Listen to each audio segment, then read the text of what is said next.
We're back. Look at these. Y'all, this is joy of my week, let me tell you. Same.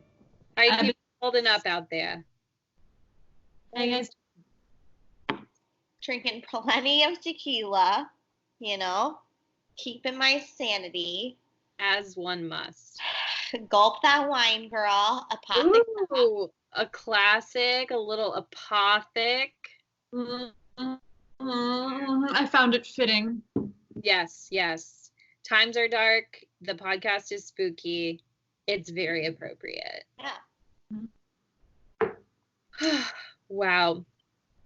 Let me just say, I already am losing my voice because this is the most I've talked in a while. So probably since last week. Yeah. It's out of shape, the throat. It is. But we're back. We're back with some more spooky stories from around the interwebs. I'm thinking by next week, we'll hopefully have figured out how to record from home.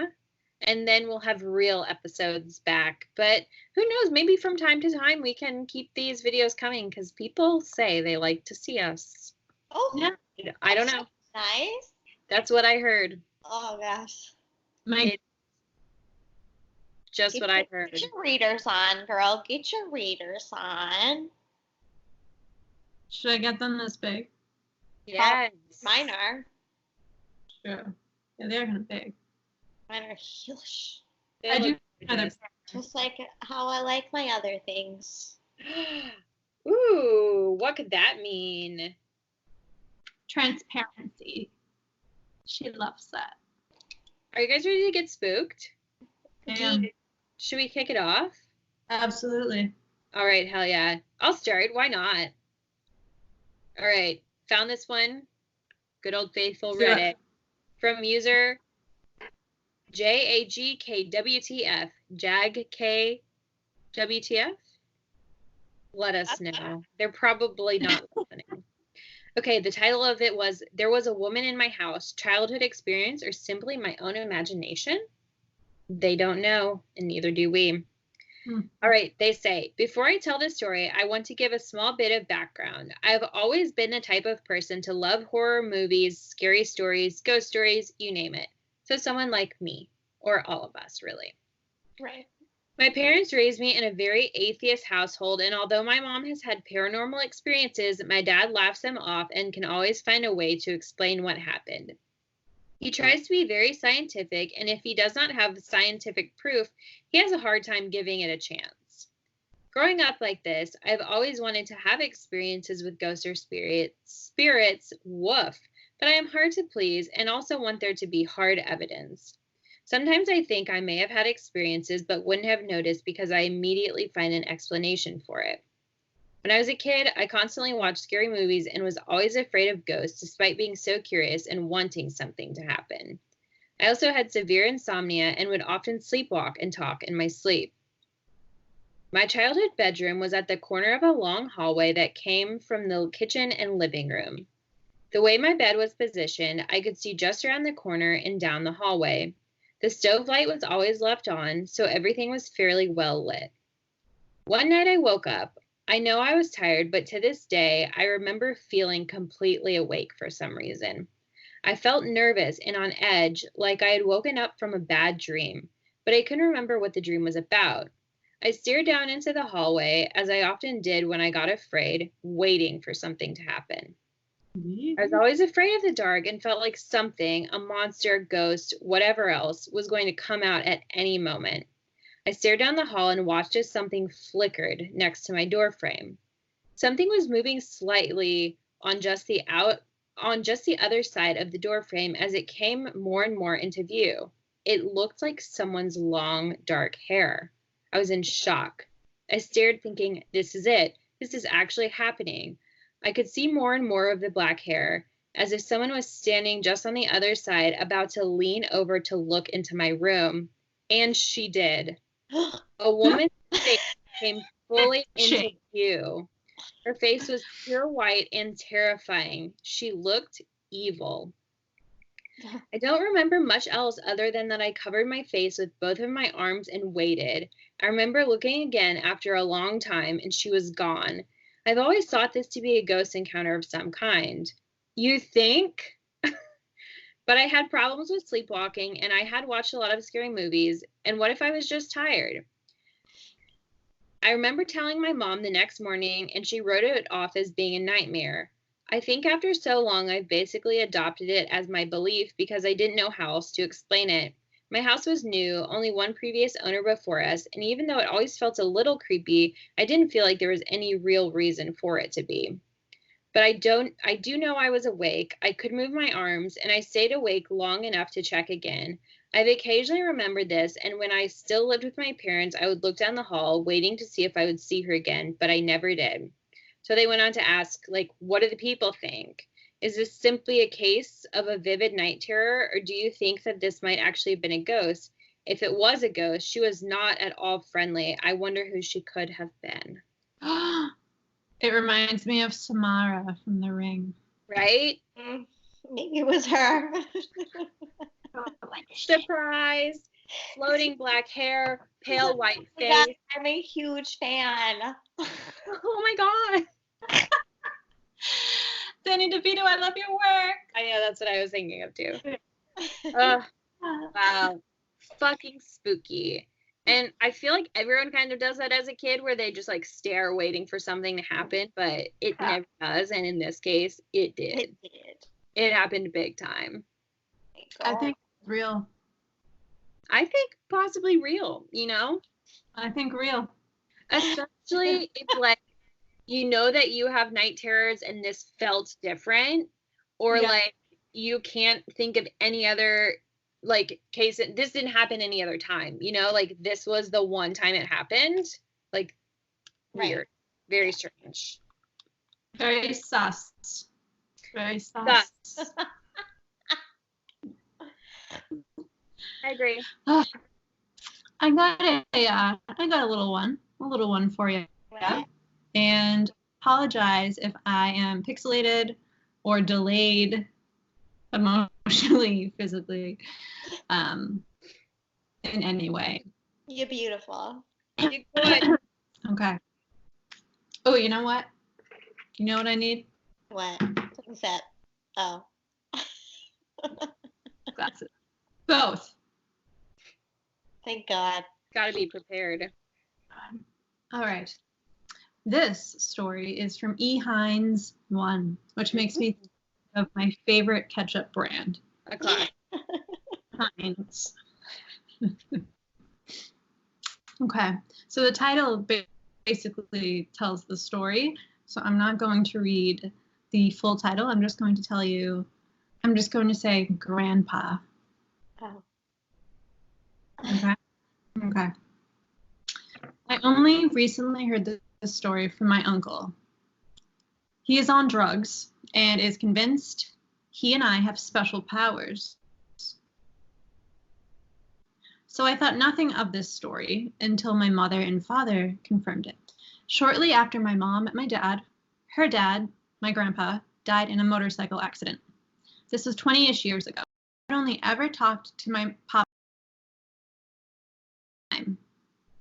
When I was born, my mom's friend gave me a baby blanket that I then became obsessively infatuated with, as many children become over their baby blankets. I took it everywhere with me, and I mean everywhere.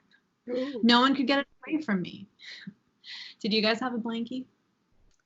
Yeah. I had a boo-boo, and it was this clown. And I don't remember.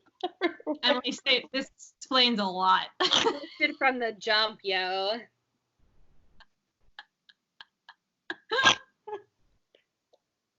Oh my God, it was a creepy little baby doll clown, and I literally called it Boo Boo.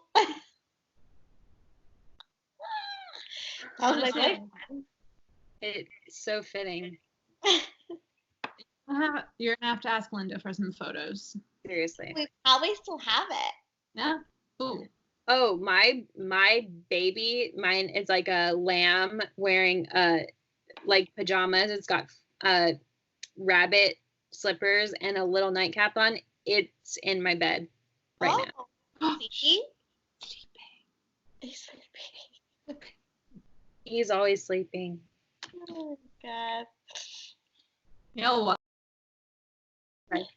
It like pans to my bed and there's like 40 stuffed animals. Oh, I also have a collection of stuffed animals under the bed. They're in like a storage tote. But yes, I have a stuffed animal addiction though. So. Do you know what their favorite song is? Here's their favorite lyric: suffocation, no breathing. Yes. So, hey guys, love you. take them out of that box that you stuffed them. Okay, back to the story. So Heinz Ketchup was taking this blanket with him everywhere. No one could get it away from me. My parents had to buy a second so they could distract me with one while the other was being washed. That's cute. My parents never told me about Grandpa Mick, and my grandmother was already remarried when I was born, so they thought it would be too complicated for me to comprehend. One day, when I was 2 or 3, my mom, my dad, and I were driving home from a winery where we used to go to hang out and listen to music. Classic stuff. We were driving through a very dangerous stretch of roads that had a lot of accidents. I think in general, not just in that moment. There are white wooden crosses in the ground scattered everywhere off to the side of the road. How the story goes is, I turned my head to the empty seat next to me and I smiled. My parents just thought I was looking out the window at first, but now they think I saw our guardian angel, Papa Mick. I laughed and I set my blanket on the seat next to me, saying, "Here you go, Papa Mick." My mom and dad were so startled they had to pull the car over. They asked me what I was doing, and I said, "I'm giving Papa Mick my night-night." That's what we called my blanket. My parents were flabbergasted, but shortly resumed driving. Now they think that my Papa Mick saw we were going to get into an accident on that road and came to me to prevent it. And then there was an edit to the story. My family really does believe that I saw my grandpa and that he saved our lives. And even I believe it, and I'm a skeptic. Wow. Warms my heart. He didn't even know his name. There he was. Oh, that's like, oh God, that video, I feel like it was posted a year maybe more ago, but it's like this woman who has some sort of following on Facebook, and she's got her daughter, and they're like talking about her grandma for some reason, and she's like, "Mom, your grandma's here," and she says, "I love you," and then like whatever the nickname was that the grandma called the mom, I'm sure like most of us have seen that, but that's kind of what it reminds me of, because that mom was like so shocked. She's like, "Wait, what did you say? Like, how did you know that?" Yeah. I remember that. Ooh, spooky. Ooh. Kids be seeing, y'all. Mm-hmm. Well, I got a little spook from Flyway Crows, a Reddit user. Hell yeah. Excuse my pronunciation of things, because, you know, I've never been to Ireland, but this is called Gaelic hard. Portno New Year's Ghost. Okay. All right. So he says, a longtime lurker with a story myself. I've always been pretty scared by the thought of ghosts/spirits, but it turns out I've got a small bit of an awareness, the Shinin, and now I'm not so scared. My wife, a close group of friends, and I rented a house in Portno, Donegal, Ireland, for the 2017 New Year's Eve celebrations. We had rented the place for 2 nights. It was a lovely old house, 2 rooms with double beds, and 1 room that had bunk beds, which would have been the children's room. It was a typical Irish Catholic house, pictures hanging on the wall of Jesus and Mary, prayer cards and frames sitting out on the hall table, etc. There were lots of bottles of holy water in various cupboards, drawers in each room. None of us found this to be strange, as it was something we were all used to. On the first night, there was less of us, so we had the pick of the rooms. 2 others were joining us the next night. The only option for them was to take the bunk beds, but they were of the larger variety, so it was my wife's idea that we would take the children's room. I was adamant that I didn't want to be in that room for some reason, but I didn't really understand. We all went out to the local pub for New Year's Eve countdown and celebrations after. Guinness, whiskey was flowing, and we all had a great time. We got back to the house and went to bed. I had had a few, but wasn't drunk, really. It was freezing in the room, so my wife slept in the bottom bunk next to me. At some point, early hours, 4 to 5 a.m., I woke up when I felt the bed move slightly, as if someone got out. I heard some footsteps, and our door room closed completely with a click. I assumed that it was my wife going to the bathroom, as she wasn't next to me anymore, and I remember closing the door fully before bed. I lay on my side facing the wall with my eyes closed for what felt like ages, listening for other noises that would confirm my suspicions, such as a toilet flush or taps running, but I didn't hear any. I opened my eyes, turned my head to look out into the room. I saw what appeared to be my wife in the center of the room, looking at the window, so I could see a side of the back of her head. She had a blanket draped around her and was completely still. I called my wife's name a few times and got no response. I assumed that she must have been sleepwalking. She'd never done it before, but it was a possibility. I shuffled to the edge of my bed and tried to reach out to her. My hand went through the air and touched nothing. I got pretty spooked at this stage, so I got my phone and shone the screen light in the area. Nothing was there.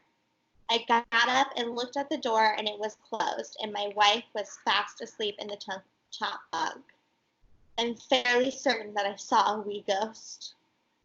I could only speculate that the owners knew about this due to the amount of holy water that was around the place.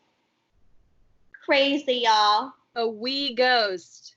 I mean, if you were to wake up, think you see your homie, your partner, standing outside the bed, you go out, you're like trying to touch them, nothing's there, then you shine your light, and nothing is really there. Mm-hmm. Fooling me. Nuh-uh. Don't think you miss. No. I'm good. I'm set with that. I'm set. Thanks, though. Appreciate it. Yeah. The Irish ghosts. All right, I got another little spooky for us. This Reddit user. Where do people come up with these names? Is your breath stank so bad? Well, maybe it does. Wait, is it breath? Like BREAF? Yeah. You are breath stank so bad. Shout out to my homie. Your breath stank so bad. All right. The title of their story is My Creepiest Ouija Board Experience. Oh. So already you know it's not right. All right. They say, my freshman year of high school, my friends and I were really into playing with Ouija boards. I was always skeptical of whether or not they actually worked until this experience. My friends and I had gotten word that a few people at our school had started a paranormal club. I know it sounds stupid, but this was actually a thing at my high school. Love it. I would have killed to have that. Why didn't I think of that? But I feel like everyone at my school was like super Christian and would have been like, that's devil stuff. So Yeah. Exactly. Anyway, we were all pretty excited to hear about this since we were all into that type of stuff, the paranormal, I mean. A group of about 9 of us decided to go to the first meeting. That's a spooky group of friends. That's like a fair amount of spooky friends. Yeah. Held after school one day. When we showed up to the meeting, we were surprised to find that it was just us, a few others, the 2 girls that had started the club, and the teacher chaperoning the meeting. To me, it sounds like this is popping off. You already got 9 people, then a few more, then the girls who started it, and a teacher. It's popping. It's a party. Good. I'm saying. Yeah. One of two girls who started the club announced that our first meeting we were going to be watching an episode of Ghost Adventures since it had, quote, some good paranormal encounters. Wholesome. Smart. My friends and I were pretty bummed that we were just watching a TV show as we expected to be doing something totally different. I don't know what you expected when there's a teacher chaperoning, but go off with it. We told him we were at, about 10 minutes into the episode, me and 4 of my friends got bored, and since we were only 14 or 15 at the time and couldn't leave until our parents picked us up, we decided to go hang out in one of our favorite teachers' rooms. We told him we were at Paranormal Club across the hall and how we joined because we were into playing with Ouija boards. One of my friends had the bright idea that we should play with one since she knew how to make them. Our teacher was reluctant at first, as he should be, but eventually just let us do it. My friend grabbed a piece of paper and a pen and scribbled down yes, no, and the letters and numbers. We got a makeshift planchette. I think we used like a quarter or something, sat down at a table, and started the game. I love how they keep calling it a game and like playing the Ouija. Like they're full of tricks and shit. You got to learn. Yeah. We asked it, "Are you there?" And it slowly slid to yes. Then we asked, "What is your name?" It first slid to D, then O, then N. We quickly slid goodbye, since this wasn't our first time coming into contact with this spirit named Dawn. So a little backstory. This Dawn spirit had come through on multiple occasions when my friend Megan would play the Ouija board. He would say he was one of her family members who had passed, but upon asking her parents if they had a deceased relative named Dawn, they assured her they did not. So whenever Dawn came on the Ouija board, we knew to just slide to goodbye and not talk to him, since we thought he was bad news. Right as we told Dawn goodbye, the paranormal club leaders had burst into the classroom saying they had been looking for us and asked why we were ditching their meeting. One of them walked closer to where we were sitting and saw the Ouija board. She started scolding us and telling us to not mess with Ouija boards because they are bad spirits. We assured her that we knew what we were doing since we had done this so many times before. The girl sighed and let us get on with our game. She turned around to leave the room, but before she walked out, she told us about a girl who went to our high school back in the 90s or something and said she died nearby. She asked us if we were going to play with a Ouija board, if we could possibly find out this girl's name. We agreed, and both of the girls left the room. I'd like to emphasize the fact that none of us knew this girl's name, the one who died, let alone that there was even a girl who died near this school. We thought it'd be pretty cool if we could find out her name through the board, but didn't expect much. We then asked the Ouija board again, "Is anyone there?" It stalled for a minute, then slowly creeped to yes. I asked something along the lines of, "There was a student who died here. What was her name?" There was a long pause. Then the game piece started to move. It first slid to S, then A, R, A, H. Sarah? We all froze for a moment. My friend Megan broke the silence eventually by asking the board, "What's your name?" It spelled out D-O-N. We all slid the planchette to goodbye as fast as we could. We then started joking about Megan's so-called relative, Dawn, and how he was always trying to mess with us. A few minutes passed, and the leader from the paranormal club came in the classroom again from across the hall. She said, "Hey guys, we did some research on the internet, and we figured out the girl's name. It was Sarah." All our dropped. I immediately started getting goosebumps. I'd like to remind you that none of us had any prior knowledge of this girl who passed away since it happened about 20 years prior. We told her that Sarah was the name we got when we asked the Ouija board, and she got excited and told me and my friends to follow her across the hall. We looked at the computer she'd been doing her research on, and sure enough, Sarah's obituary was pulled up on the screen. She was struck by a car while attempting to cross the main road near our school. The girl also said, and this chilled me to my core, that she found another obituary for a janitor who worked at my high school in the 90s and committed suicide. His name? Don. Ooh! For all you Tiger King fanatics. Yeah, that's immediately what I thought of. Guys, I will tell you something very exciting. And so one of my friends started a trivia for, the people, because we're all in quarantine, over Zoom. Sorry, Skype. And we played last week, me, Bronwyn, her beautiful stepsister Mia, and Steve, as our team name was the Ghost of Don Lewis. And would you believe we won? So everyone who played donated money to play, and we won, and it got to go to our charity of choice. Oh, how fun. Yeah. Charity. We did the James Beard Foundation Relief Fund for service industry workers and like small businesses, small restaurants and stuff. So cool. Love it. Very cool. On the big win and being so smart. Honestly, shout out to Don Lewis. Wherever you are, Don. Well, we're going to find you, Don. We're going to find you. Did you see that they've reopened, like they're looking into the cold case now? As they should be. They should. So I'm on episode 5, and everyone's like, oh my God, you need to finish it. It's only going to get crazier. And I'm like, I need to be emotionally ready for that, so I need to wait for the work week to end. And then you keep asking yourself, how could it get crazier? But it keeps getting crazier. Like, do you know what I found out? The alligators who died, they were. Yeah. So, and he was so close to me when I was going to school in Norman. Yeah. Like, I used to know people that would go there and take pictures with those baby cubs. And I remember thinking back then, these things shouldn't be in the middle of Oklahoma. No, absolutely not. Right? He actually owned and worked at pet stores in my hometown. And, like, my mom seemed to have known where one of the pet stores was. So I'm like, did we go there? Like, we had to have. Yeah. Probably. Just insanity. And Doc Ansel was the tiger handler for Britney Spears, what was it, VMA's performance? Yeah.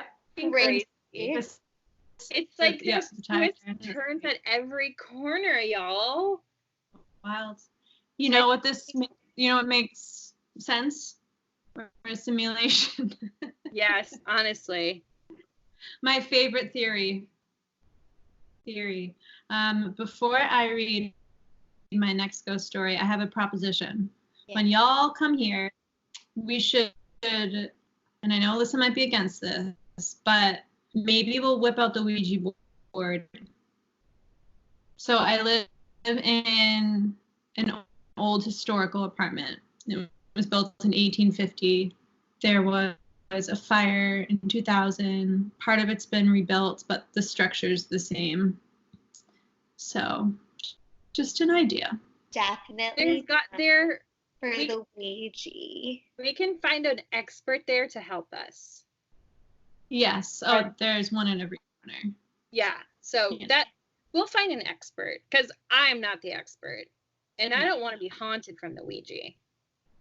No. Bro, we don't want nothing dark coming and sticking. Yeah, we got to get us some spooky connections before we come. And there are lots. True. I'm ready. She's ready. All right. Another story. And again, I hope that I don't cut out, because before I heard myself and it was horrifying. So this is written by or submitted by Lisette Forever, and she submitted this story just yesterday, and then she submitted another one today. So if we like this one story, then next week I'll read the next one. Oh, but you have to let us know. You're gonna have to let us know. Okay. I have several experiences due to my mother's side of the family. My mother is a mixture of Mississippi Choctaw and Dine. I might not be saying that right. It's Dine. During my childhood, I experienced the spiritual side of the Dine religion, medicine men, ceremonies, and living on the reservation.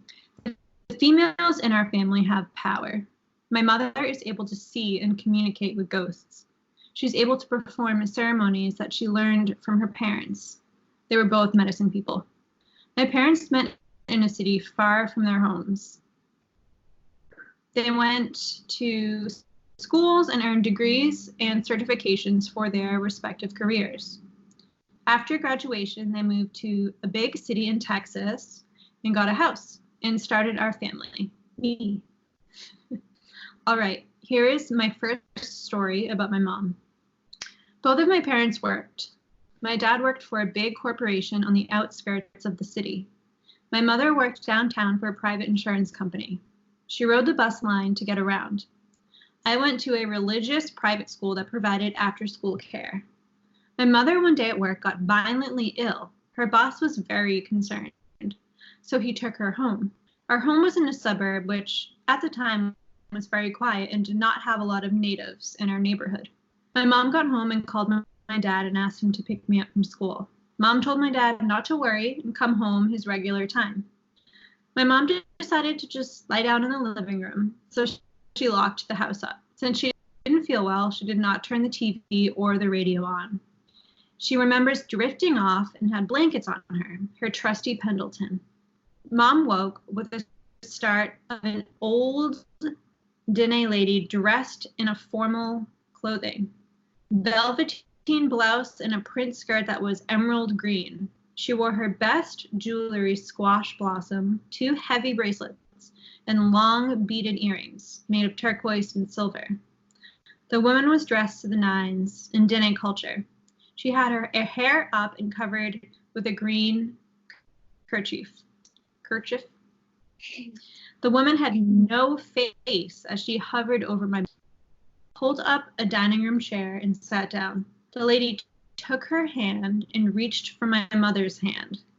She started to sing chants, the blessing way.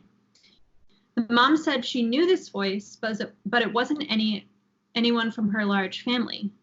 The old Dene lady's grip on my mother's hand was ice cold. My mother spoke Dene to her, asking her to let go. The lady said, "Not yet. Not yet." Mom finally jerked her hand away. She got up and saw the chair empty by her. The front door was open, but the storm door remained locked. The remnants of corn pollen and cedar covered my mother's hair and around the couch.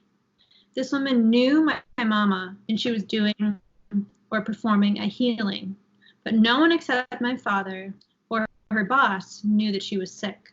My grandmother went and placed stones, and it finally was revealed that my mom's grandmother had done this. That's wild.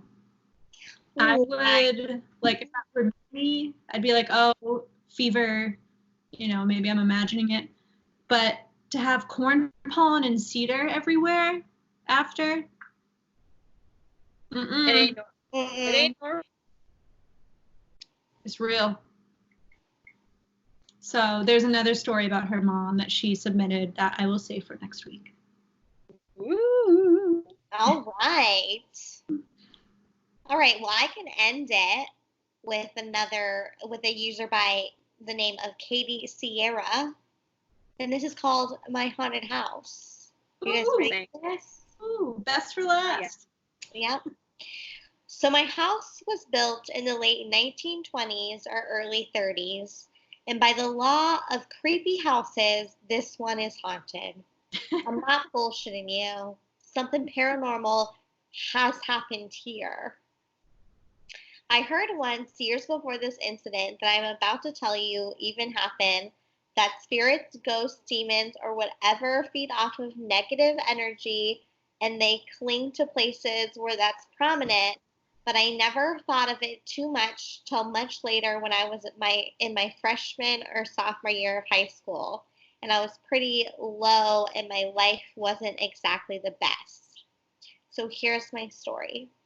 I was home alone in a rather large house. It was dark outside and I was heating up some leftovers for me to eat. I decided, hey, I'm going to be healthy for once and drink some...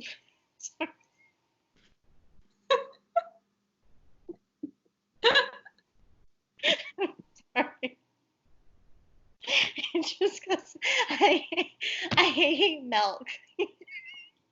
That's a healthy drink of choice? Lady Sierra, honey, no. You need some milk. So she thought, hey. I'm sorry. I thought she was going to have like a green juice or something, not fucking milk. I'm crying. Adults shouldn't drink milk. Okay, she was going to be healthy, so she's going to have some milk with that. So I got a clear glass and poured out a full glass of milk.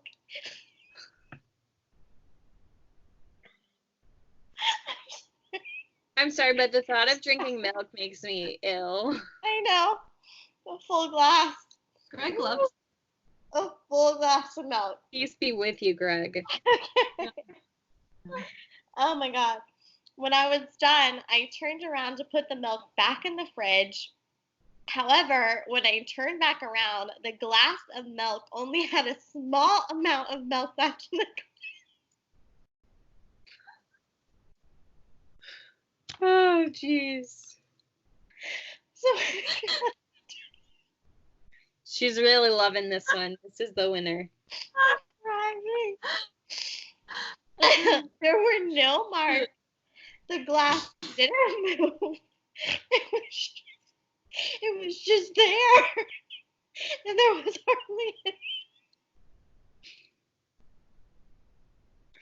was hardly any milk left. I panicked and did not drink the rest of the milk. Instead, I went on Snapchat and started telling. as one does. Oh my God. Oh. I started telling my friends about this story and adding a whole bunch of videos to my story because, you know, as a 15, 14-year-old girl does, it's okay to spam. And then I grabbed my food and booked it to my room. I put down a cross in my room since I'm a non-denominational Christian, and I waited for my parents to come home. One of my friends told me that they think they might have seen something in one of my videos, but I really don't think they saw anything. A while later, This is precious. a while later in my junior year of high school, I had gotten a puppy, and my puppy Macey does not like people and will bark at strangers. So when I was alone with Macey and I noticed her barking at something, I assumed it was the medium-sized statue that we had in our living room of a pig.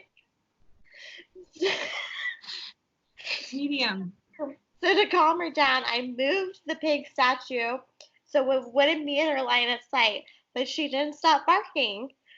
And I have heard that animals and children have another sense that they can see other beings, and I swear she saw something because this happened more than once. Dang. When you were saying that she was a non-denominational Christian, there was a pause, and I thought you were saying because she said, because I am a nun. And I was losing my shit internally.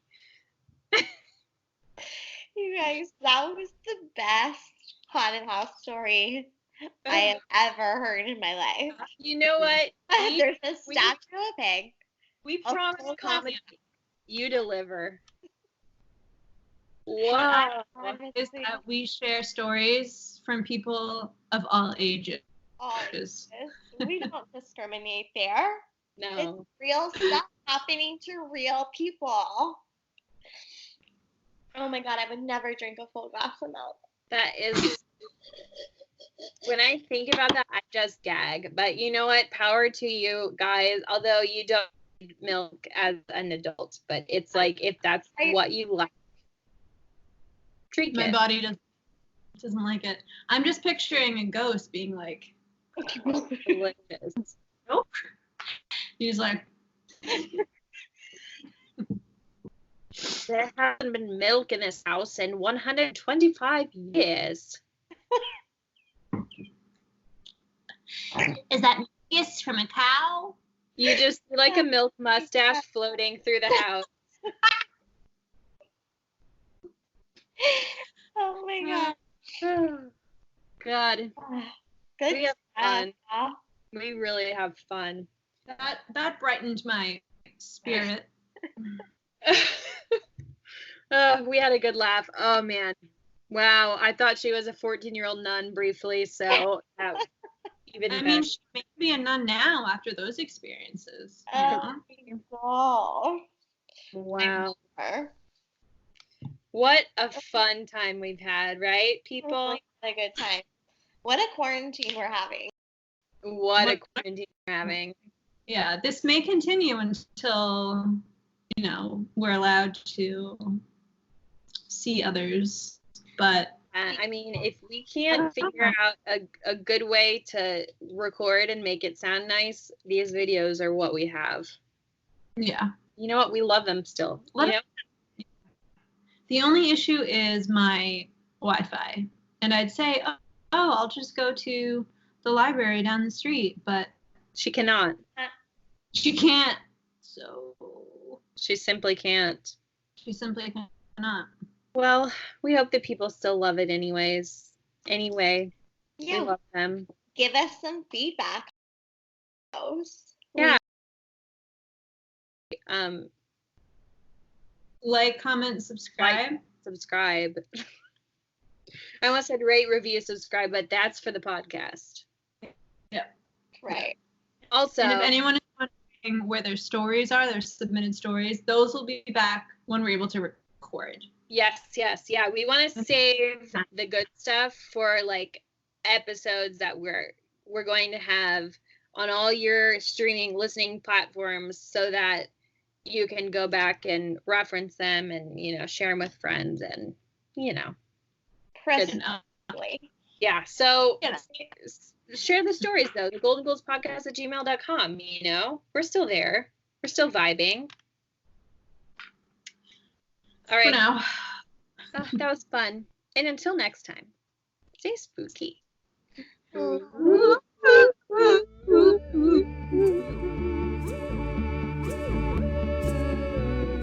you guys. Did we stop recording?